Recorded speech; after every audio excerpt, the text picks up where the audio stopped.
I had no idea why I woke up that night.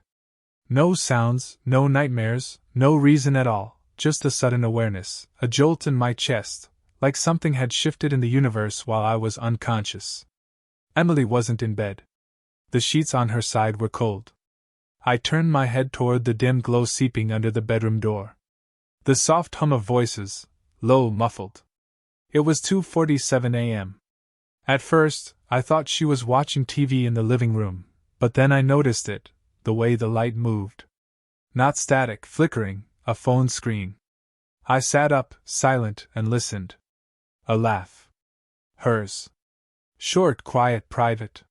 Something inside me twisted. It wasn't the sound of my wife watching a late-night show. It was something else, something I wasn't supposed to hear. I moved slowly, placing my feet on the floor without making a sound. I reached for my phone on the nightstand and turned it over. No messages from her. Nothing. Just a blank screen. I pushed open the bedroom door. The hallway was dark, but the glow came from the kitchen. I stepped forward, feeling like an intruder in my own home. Then I heard it, a voice that wasn't hers. A man's voice. It wasn't loud, just a quiet murmur, but it was real. It was there. I felt something primal flood my veins, something that made my breath slow and my muscles tighten. I stepped closer, moving like a ghost until I reached the edge of the kitchen, hidden just out of sight. Emily was sitting on the counter, legs crossed, phone to her ear. She was smiling. I could see it in the reflection of the dark kitchen window. A smile I hadn't seen in months. A smile that wasn't for me. Her voice was soft, teasing. "You're terrible." Silence. A pause. Then she laughed again, tilting her head back, one hand playing with the hem of her oversized sleeved shirt. My stomach clenched. I waited, listened. She sighed, playful. I know. I just had to hear your voice." A small giggle.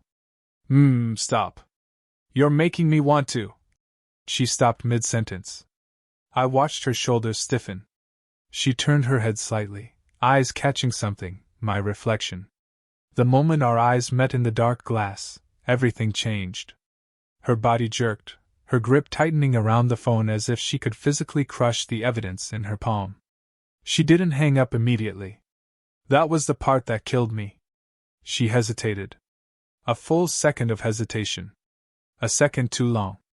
And then, in a motion so quick, it was almost a blur, she ended the call and slid off the counter, her feet touching the cold tile. Her body already shifting into defense mode. "Jesus, Adam," she said, her voice a careful mixture of annoyance and forced calm. "You scared me." I didn't speak. I didn't move. She swallowed. "Why are you just standing there?" I let the silence stretch, let it hang thick between us. Her fingers twitched around the phone, then casually, too casually, she placed its screen down on the counter behind her. "Who was that?" I finally asked, my voice even, controlled. She scoffed. "Are you serious?" A nervous chuckle. "It's 2 o'clock in the morning, Adam. What are you doing?" "What am I doing?" I took a step forward. "Emily, who was that?" A flicker of something in her eyes, fear, annoyance, frustration. "Are you checking up on me now?" She deflected, folding her arms across her chest. "Jesus. I was on the phone with Melissa, my friend, the one you never listened to me talk about." I didn't blink. "Call her." Emily's jaw tightened. "What?" "Call her. Put her on speaker." A pause, a beat too long, and there it was, that hesitation again. That hesitation that meant everything. She blinked at me, a flicker of something crossing her face, something ugly. Contempt. Panic. Calculations running at full speed behind those sharp eyes. "I'm not playing this game," she said, arms folding tighter around herself like that could shield her from the truth pressing in on us. "It's 2 o'clock in the damn morning, Adam.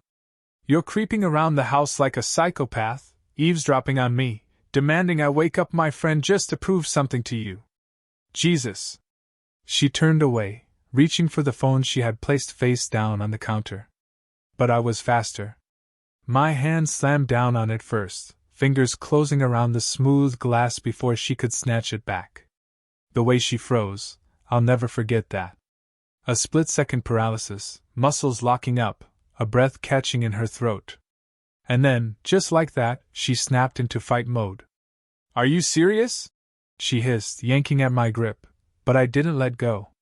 "Adam, what the hell is wrong with you? What's wrong with me?" My voice was too quiet, dangerous. "You tell me."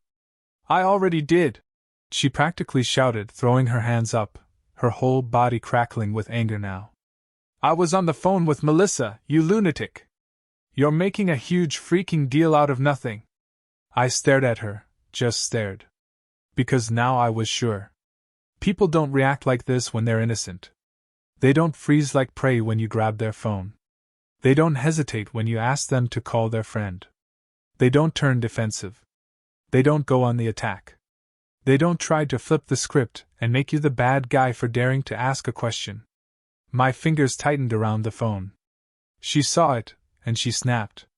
"Give it to me." Her voice was low now, a warning. I didn't move. Her jaw clenched so tight I thought her teeth might crack.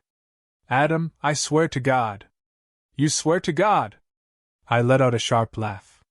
"You sure you want to do that?" Something in her cracked. She lunged for it, a flash of desperation in her movements, but I stepped back. I turned the phone over, locked of course. I held it up between us. "Open it." She actually scoffed. "Oh, go to hell." I tilted my head. "So you don't want to prove I'm a paranoid psycho?" "I don't have to prove anything to you, Adam." I exhaled slowly, nodding. "That's interesting."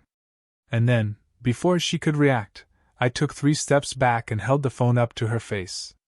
She moved fast, too fast. The moment the Face ID scan started, her hands shot up, shoving me back with all her strength. It wasn't much. Emily was half my size, but she was furious, desperate, and I was off balance. The phone slipped from my fingers. She dove for it. I caught her wrist. We struggled, a mess of hands and twisting bodies in the dim kitchen light.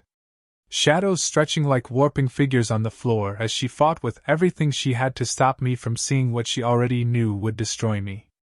Then suddenly, ping! A message from Matt. My eyes flicked to the screen. Hers did too. And in that moment, I felt her entire body go limp. Just defeat. I saw the exact second she knew it was over. But me?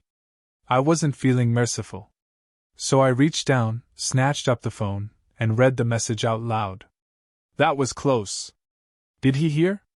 The silence that followed was absolute. I looked up. Emily's face was blank, empty. A wall slammed up between us. And then she did something that sent ice through my veins. She smiled. Not a real smile. Not even close. A slow, curling, mocking smirk. And that's when I knew. She wasn't just sorry she got caught. She wasn't sorry at all. Emily held that smirk for just a second too long. Long enough for me to see it was nerves, not guilt.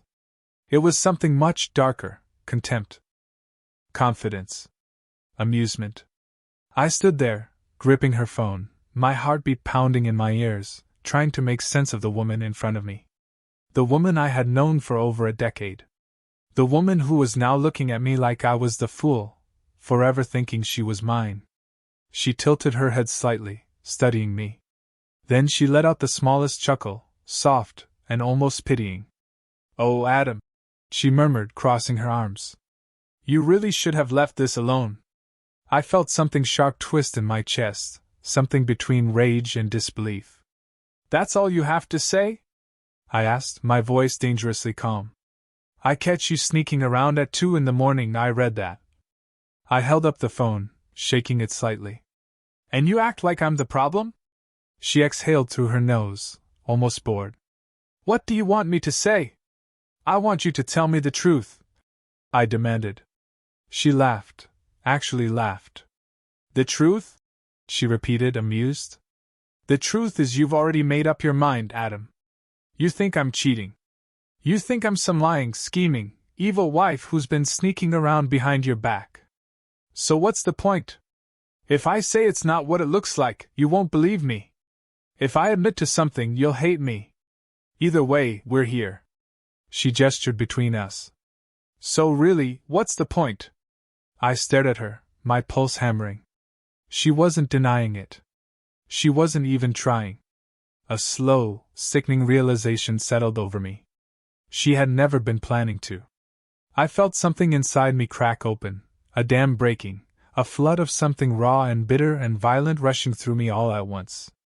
"You're incredible," I said quietly, shaking my head.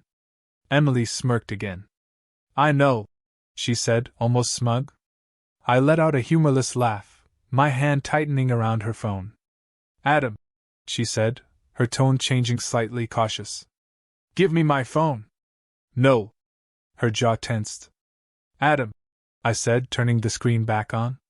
"Let's see what Matt has to say, shall we?" The second I pressed the Messages app, she lunged, not to fight me for the phone, but to power it off. She jammed her thumb against the side buttons, but I was faster.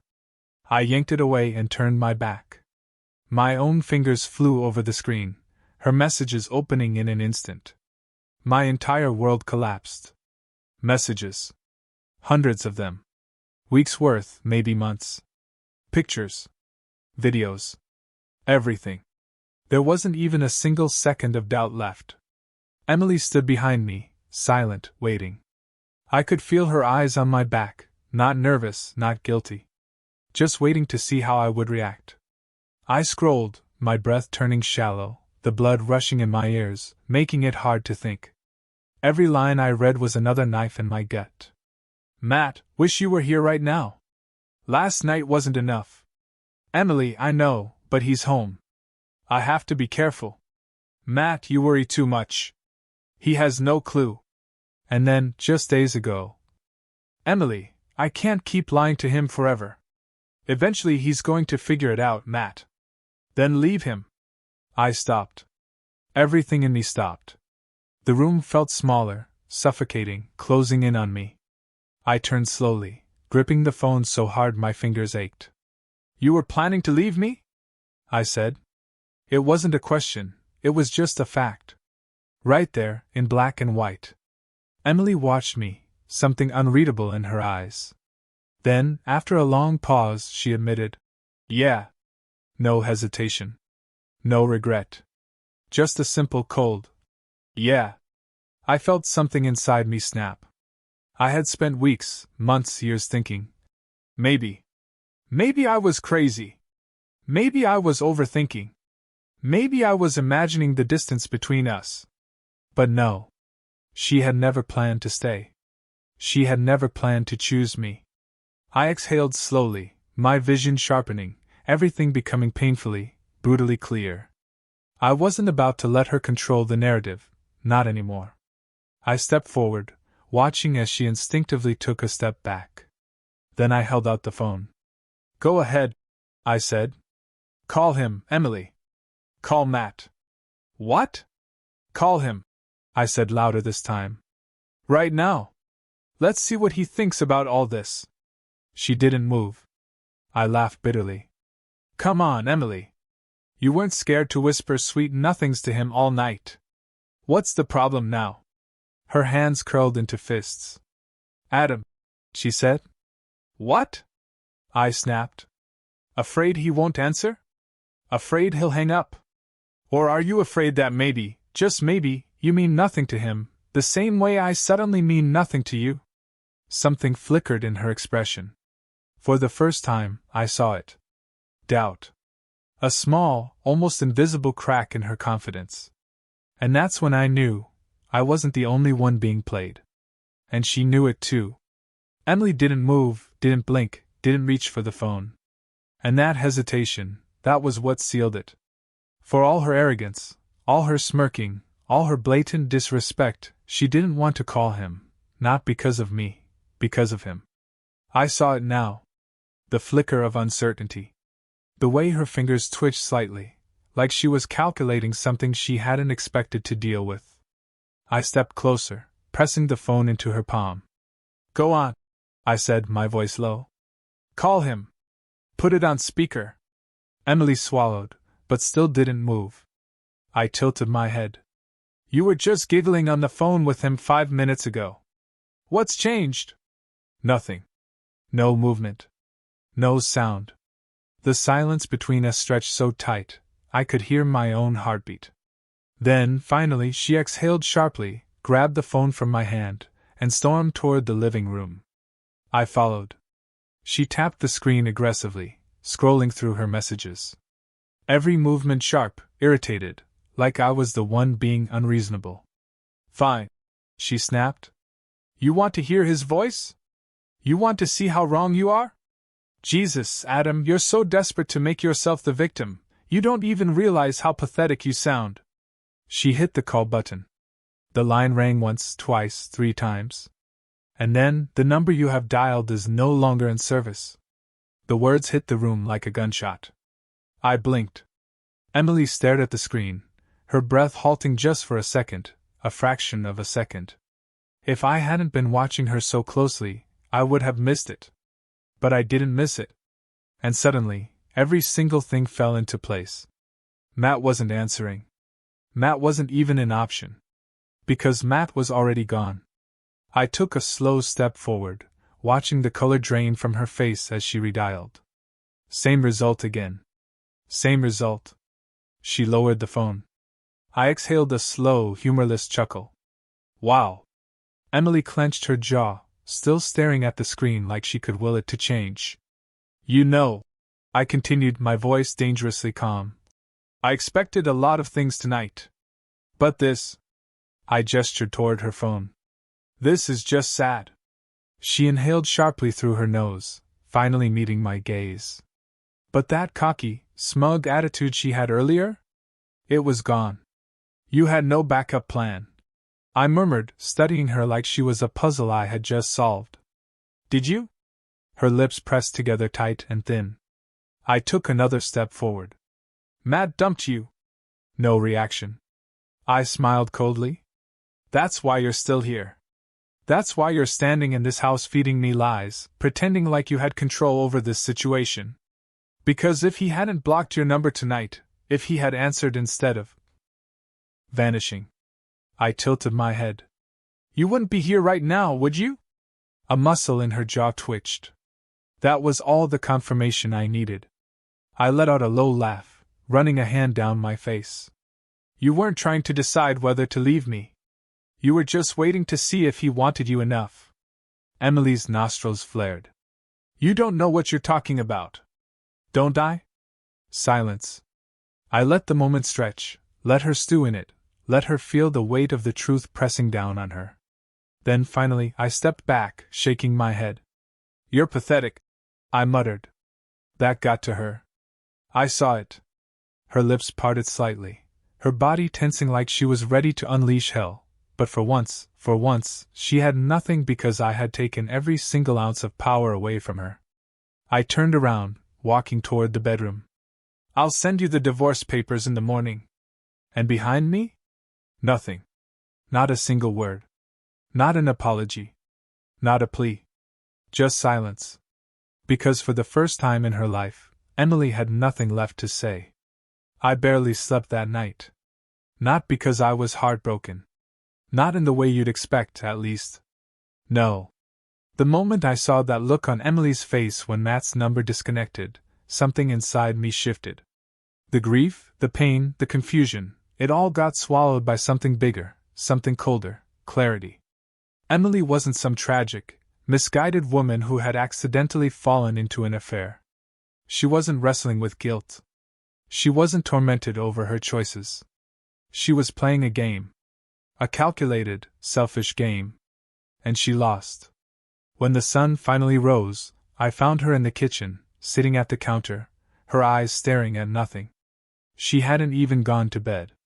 Her phone lay next to her, untouched. No new messages. No desperate attempts from Matt to explain. He was really gone. I stood in the doorway, watching her. She must have heard me, but she didn't turn. Good. I walked past her, grabbed a glass from the cupboard, filled it with water, and took a long sip before finally speaking. "You should call a lawyer." Emily flinched slightly, just a twitch of her fingers, barely noticeable. But I saw it. Still, she didn't turn. I set the glass down and leaned against the counter. "I'll be filing today. You'll need representation." Silence. I exhaled through my nose, shaking my head. "You have nothing to say now, but last night you had a whole lot of attitude." That got her. She turned. Then, slowly, her eyes unreadable, for a second I thought maybe she'd crack. Maybe she'd finally break and give me something real. A reason. An explanation. A moment of actual human regret. But no. Emily tilted her head slightly, studying me like I was the unpredictable one. And then a smirk. The same goddamn smirk from last night. I felt my pulse thrum in my skull. She exhaled dramatically, running a hand through her hair, like this was all just so exhausting for her. "You're really doing this?" I stared at her. "You sound surprised." She rolled her eyes. "Oh, come on, Adam. Don't be that guy." "That guy?" I repeated slowly. "The dramatic, wounded, victimized husband," she said, stretching her arms above her head like we were discussing a minor inconvenience. "Men always act so shocked when this happens, like they couldn't possibly have seen it coming. But let's be honest, Adam, you knew. Maybe not the details, but you knew." I clenched my jaw, inhaling through my nose. "You're really blaming me for this?" She shrugged. "I'm saying you let yourself believe what you wanted to believe." I let out a sharp, humorless laugh. "You're unbelievable." Emily smiled, actually smiled. "That's what Matt used to say." Something inside me went ice cold. She had lost. She knew she had lost, but instead of admitting it, instead of owning it, she was trying to get under my skin. I stepped forward, closing the space between us. She didn't move. Didn't flinch. I leaned in slightly, lowering my voice. "Tell me something, Emily." She raised an eyebrow. "When you checked your phone this morning, what were you hoping for?" Her expression flickered, just for a second. "Bullseye. You thought he'd reach out," I murmured, watching her face closely. "Didn't you?" "Nothing. You thought there'd be some message from him. Maybe a long, dramatic confession. Maybe he'd tell you how much he missed you already, that he was just scared last night, that he did want you, that he'd be waiting with open arms the moment you walked out of this house." Her lips pressed together. But instead, I stepped back, my smile sharp, cold. "Nothing. Not a damn word." Emily turned away, pretending to adjust the sleeve of her shirt. "You're pathetic." "Am I?" I laughed because from where I'm standing, I'm the one walking away from this with my dignity. She inhaled sharply, nostrils flaring slightly, but she didn't respond. For the first time since this started, I saw something real in her, not regret, not guilt, humiliation. And that was my victory. I pushed off the counter, grabbed my keys from the hook by the door, and headed out without another word. She wasn't my problem anymore. I drove straight to my lawyer's office. No hesitation. No second guessing. Just a cold, focused determination to put this behind me as fast as humanly possible. The receptionist barely had time to greet me before I was sitting in a sleek, overpriced chair across from a man who looked like he'd been handling divorces longer than I'd been alive. "Let me guess," he said, adjusting his glasses as he skimmed the paperwork I'd filled out. "Infidelity?" I exhaled a humorless laugh. "You could say that." He nodded, flipping through pages. "Any assets you want to fight for? Property?" "No property," I admitted, jaw tightening. "But I'm not giving her a damn thing more than she deserves." He raised an eyebrow. "Is she going to fight it?" I thought about Emily sitting at that counter, scrolling through her phone, waiting for a message that was never coming. The way her face had shifted when I pointed it out. "No," I said, more certain than ever. "She won't." And I was right. 2 days later, Emily signed the papers without so much as a single complaint. No argument. No demands. No fake tears about how could I do this to her. Just a quick, emotionless signature like I was another errand on her to-do list. I should have been relieved. Should have felt that weight finally lift. Instead, all I could think about was why. Why wasn't she fighting? Why wasn't she lashing out? Trying to manipulate, trying to make this as difficult as possible? Why was she letting me go so easily? I got my answer a week later. It was late, almost midnight, when my phone lit up with a text. Emily. I need to talk to you. It's important. I stared at the screen for a long time before responding. Me? We have nothing to talk about. A few seconds passed. Then, Emily. I wouldn't reach out if it wasn't serious. Just hear me out. I should have ignored it. I should have deleted the message and gone to bed. But something in my gut twisted. I called her. She picked up on the first ring. Adam? Her voice was different, strained. No smugness. No arrogance. Just something else, something uneasy. I leaned back against the couch. Rubbing my temples, I asked, "What do you want?" A long pause. Then, finally, she spoke. "It's Matt." I closed my eyes, exhaling through my nose. "Jesus, Emily. I don't care." "No," she said quickly. "It's not what you think." I said nothing. She hesitated, then continued. "I think something's wrong." I frowned. "Wrong how?" Another pause. A hesitation. Then, in a voice so quiet I barely heard it, she whispered, "I don't think he just left. I think he disappeared." I sat up straight. "What?" Emily exhaled shakily. I went to his place. I just wanted to talk to get answers." She stopped herself, but when I got there, it was empty. Like completely empty. Not moved out, just abandoned. A strange chill crept up my spine. I stayed silent, waiting. Emily swallowed audibly. His phone's disconnected. His car was still in the lot. The door wasn't locked, but inside Adam, it looked like he just vanished. I ran a hand down my face. "Emily, this isn't my problem." "I know," she said quickly. "I know that, but I don't know what to do. It's like he never existed." I hesitated. Maybe he ran. Then why would he leave everything behind? Her voice was urgent now. His wallet, his keys, his laptop. It was all still there, like he just stepped out for a second and never came back. A heavy silence settled between us. For the first time since this whole mess started, I heard something real in Emily's voice, fear. I swallowed, gripping the phone tighter. "Emily?" "Yeah?" She sounded almost relieved that I was still listening. I took a slow breath. "Don't call me again." I hung up. Emily didn't call back. She didn't text. Nothing. I should have felt relieved, but that uneasy feeling lingered. Something about the way she'd spoken, the way her voice had wavered.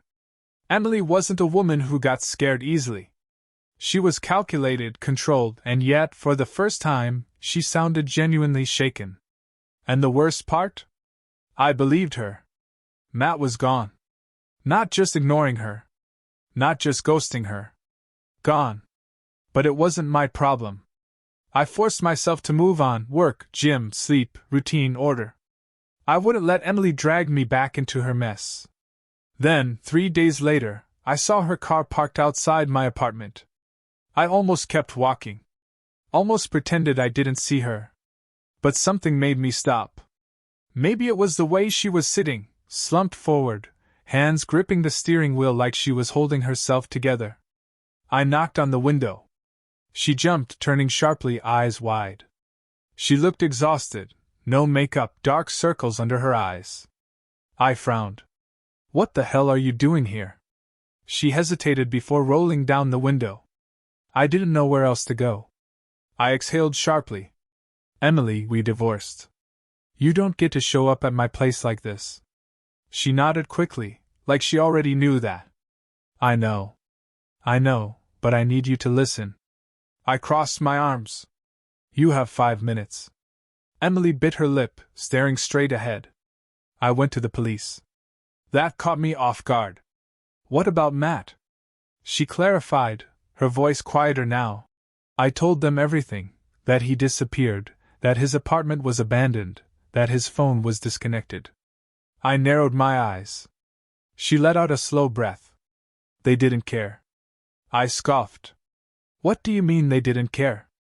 She turned to me then, eyes sharp. I mean they looked him up and said there's no record of him. I blinked. What? She swallowed. There's no Matt Wilson in this city. No driver's license, no apartment lease, no employment records, nothing. A strange chill crept up my spine. That's impossible. I thought so too, she whispered. So I went back to his place, tried to find anything, mail, old documents, something that would prove he existed. But Adam. She shook her head slowly. There was nothing. It's like he was never there. A thick silence settled between us. I wanted to call her crazy. I wanted to tell her this wasn't my problem, that I didn't care, that she was getting exactly what she deserved. But I couldn't ignore the way my stomach twisted because something about this wasn't right. Not about Matt. Not about Emily. And not about the feeling creeping over me, the sick, gnawing sense that we were both caught in something much bigger than either of us understood. I didn't invite her inside. I should have walked away. Should have told her this wasn't my problem. But instead I stood there, gripping the edge of her car window, staring at her like I could force her to take it all back, like I could make this make sense. Say that again, I finally said, my voice low. Emily exhaled shakily. There's no record of him. I shook my head. That doesn't make any sense. People don't just vanish off databases. I know that, Adam. She snapped, but there was no real heat behind it, just exhaustion. I've been trying to make sense of it for 3 days, and every time I think I've got an answer, something else doesn't add up. I clenched my jaw, my mind racing. Matt had a phone, a job, an apartment. He existed. I had seen his name on her messages. Had read his words with my own eyes. But if what she was saying was true, if there was no trace of him in any official system, then what the hell did that mean? I took a slow breath. Did you talk to his neighbors? Emily hesitated. No. I straightened. Then that's where we start. She blinked. We? I pulled out my keys and opened my car door. If you're lying, I want to see it for myself. If you're not. I swallowed. Then I need to know what the hell is going on. For the first time, I saw something flicker in her eyes, relief. She didn't say anything, just put the car in drive and followed me as I pulled out onto the street. Matt's apartment was exactly how she described it, dark, empty, lifeless. The door was unlocked, just like before. I stepped inside first. The air stale and undisturbed. The furniture was still there, couch, table, unmade bed, but the walls were bare. No photos, no decorations, no personal touch at all. I opened drawers, empty. I checked the fridge, nothing but a half-full bottle of water. I picked up a jacket slung over the arm of the couch and checked the pockets. No wallet. No keys. No proof that Matt Wilson had ever been here. Emily was right. I turned to her slowly. She was standing in the doorway, arms wrapped around herself, biting her lip. You're sure this was his place? I asked. She glared at me. Are you serious? I didn't respond. I just walked past her, out into the hallway, knocking on the neighbor's door. Silence. Then shuffling. A chain sliding back. The door cracked open, revealing a man in his 50s wearing a stained t-shirt and looking vaguely annoyed. I forced a polite smile. Hey, sorry to bother you. I was wondering if you knew the guy who lived here? I gestured to Matt's apartment. The man frowned. Nobody lives there. Emily tensed beside me. I frowned. Are you sure? I stopped myself. My ex-wife was seeing him. We know he lived here. The man scoffed. I've lived in this building for 6 years, and that apartment's been empty for at least 2. The landlord won't rent it out. Says it's more trouble than it's worth. My stomach twisted. Trouble? The guy shrugged. Don't know. Just what I heard. I turned to Emily. She looked pale. I swallowed hard, looking back at the man. You've never seen anyone going in or out of this apartment? Nah, he said, scratching his chin. Except. I leaned forward. Except what? The guy hesitated, his eyes flicking between us. A couple weeks ago, I thought I heard voices in there, but when I checked the peephole, the door was shut. Figured I imagined it. A cold chill crept up my spine. I forced a nod. Thanks. He grunted and shut the door. The second we were alone, I turned to Emily. You're telling me you came here, you spent how long with him, and nobody ever saw him? He doesn't exist in any system? Emily stepped closer. Who the hell were you sleeping with? Her breath hitched. I don't know. I ran a hand down my face. Jesus Christ. Emily swallowed hard. Adam, I'm scared. I believed her.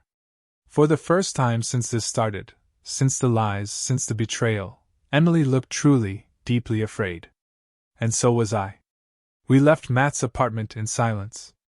Neither of us spoke until we were back in the car, doors shut, windows up, the outside world sealed away. Even then, the silence stretched between us, thick and suffocating.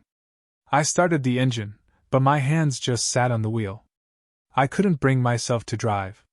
Emily sat beside me, staring out the windshield. Her fingers gripped her thighs so tightly her knuckles had gone white. Nothing about this made sense. She had been sneaking around with him for months. She had met up with him, spent nights with him. He had been real, hadn't he? I turned to her. I need you to tell me everything. Emily swallowed hard, nodding. I met him at work. Her voice was shaky now, her confidence long gone. He was charming, confident, said all the right things. We started talking, then texting, then. She cut herself off, shaking her head. I didn't plan for it to go that far, but it did. We started meeting up at his place.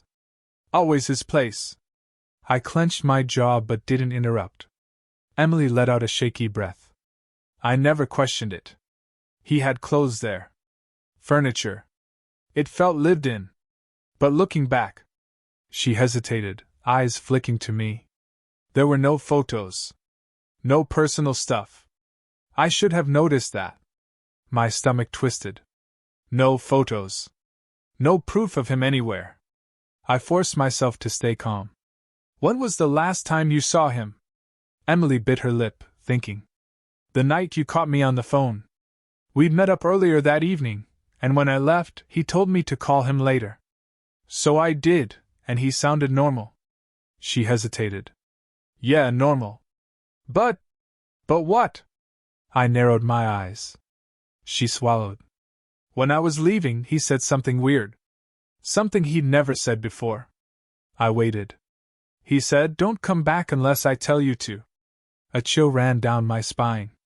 I exhaled slowly, gripping the wheel tighter. And then he vanished? She nodded. Adam, what if he was running from something? I looked at her. Then the real question is, from what? Emily shuddered. Or who? A sharp knock on the driver's side window made us both jump. I turned quickly, my pulse spiking. A man stood outside, face shadowed by a hood. I couldn't make out his features, but I could feel his stare. Every instinct in my body went on high alert. I slowly rolled down the window, keeping my voice steady. Can I help you? The man didn't move for a second. Then, finally, in a voice that was too calm, too deliberate, he said, You should stop asking questions. Emily inhaled sharply beside me. My blood went ice cold. I forced myself to keep my expression neutral. Excuse me? I asked. The man took a slow step back. Drop it.